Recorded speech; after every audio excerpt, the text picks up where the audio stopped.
segundo centro en Católica con Kurt Burneo, profesor de esta casa de estudios. Kurt, el déficit fiscal en la agenda económica. ¿Cómo lo encuentras? Sabemos de que está ensanchándose. ¿Cuáles son las causas detrás? Y como siempre, soluciones para cerrar esta brecha. Varias cosas. El diagnóstico por el lado de las finanzas públicas y la macroeconomía en general es que un déficit fiscal creciente debería implicar o ser signo de una política fiscal expansiva. Pero lamentablemente lo que está pasando es que la suba del déficit fiscal, que el año pasado debió haber acabado en 3 y acabó en 3,2, esto se debe básicamente no por suba del gasto, sino por caída de los ingresos.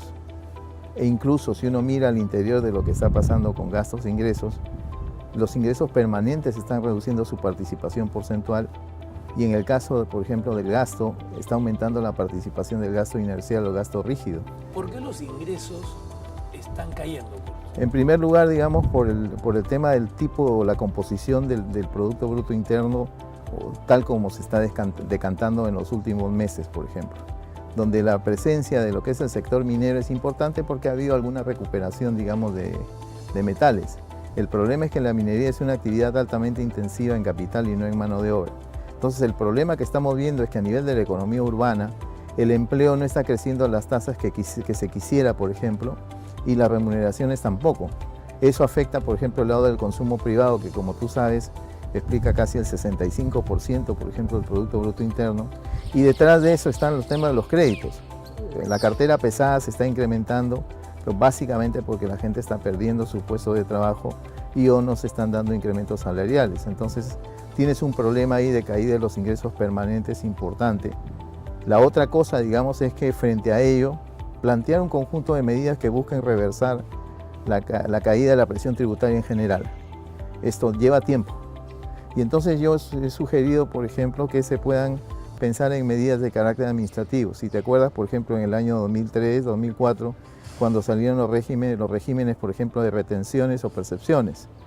Y entonces de lo que se trataría, diría yo, es que si bien es cierto, por ejemplo, el tema del régimen de retenciones, esto es solamente un adelanto del impuesto que va a entrar, pero yo creo que tiene que hacerse ese puente mientras que dé el tiempo suficiente para diseñar nuevas medidas de carácter tributario, porque las que existen ahora pareciera de que no están dando los resultados esperados. Ponte a pensar en el régimen MIPE tributario, por mencionar un ejemplo de un régimen creado en esta administración. Tú tienes que de la incorporación de casi 370.000 personas, más o menos 310.000 o 15.000 venían del régimen del RUC. Entonces, ¿cuál es la razón por la cual gente, por ejemplo, que estaba pagando, digamos, una tasa de impuesto a la renta de 30%, por ejemplo, ahora ve en el caso del régimen de MIPE tributario la posibilidad de pagar una tasa bastante menor? Casi, como te decía, de casi 370.000 migrados al nuevo régimen MIPE tributario, 315.000 vienen del régimen general, buscando obviamente pagar una menor tasa impositiva. Entonces, si ese tipo de medidas no dan resultados, hay que pensar en otras, por lo menos de carácter administrativo, para que te hagan un puente, mientras que diseñas y se ponen en acción, digamos, medidas de carácter tributario mucho más, vamos a decir, perdurables en el tiempo, ¿no? Pero tú has dicho, Kurt, de que aumentar los ingresos a través del ensanchamiento o crecimiento de la base tributaria lleva tiempo. Así es. Pero tenemos que hacer algo, ¿no? De forma tal que ese déficit se reduzca al 2021, a 1%. Es el desafío. A menos de la tercera parte.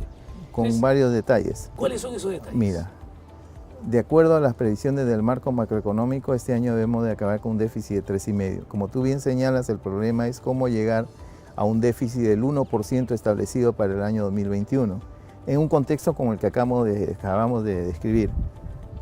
Ahí yo apuesto, digamos, a las medidas tributarias de carácter administrativo con las que he mencionado, para que te sirvan de puente en términos de ingreso mientras que diseñas medidas tributarias que sean más permanentes. Por otro lado, tiene que haber un control mucho más exhaustivo de lo que es el gasto y la composición del gasto. No se puede seguir incrementando, digamos, el gasto rígido dentro de lo que es el gasto público. Los riesgos sobre el nivel de deuda. Ahorita estamos en un ratio de deuda pública de 24 puntos sobre el PIB. El tope es 30%. Va a depender mucho, vamos a decirlo así, del control del déficit fiscal y sobre todo de tomar medidas por el lado de control del gasto rígido y sobre todo tomar medidas de ingresos permanentes para poder lograr vamos a decir, sin mucha convulsión, el déficit del 1% para hacia el 2021.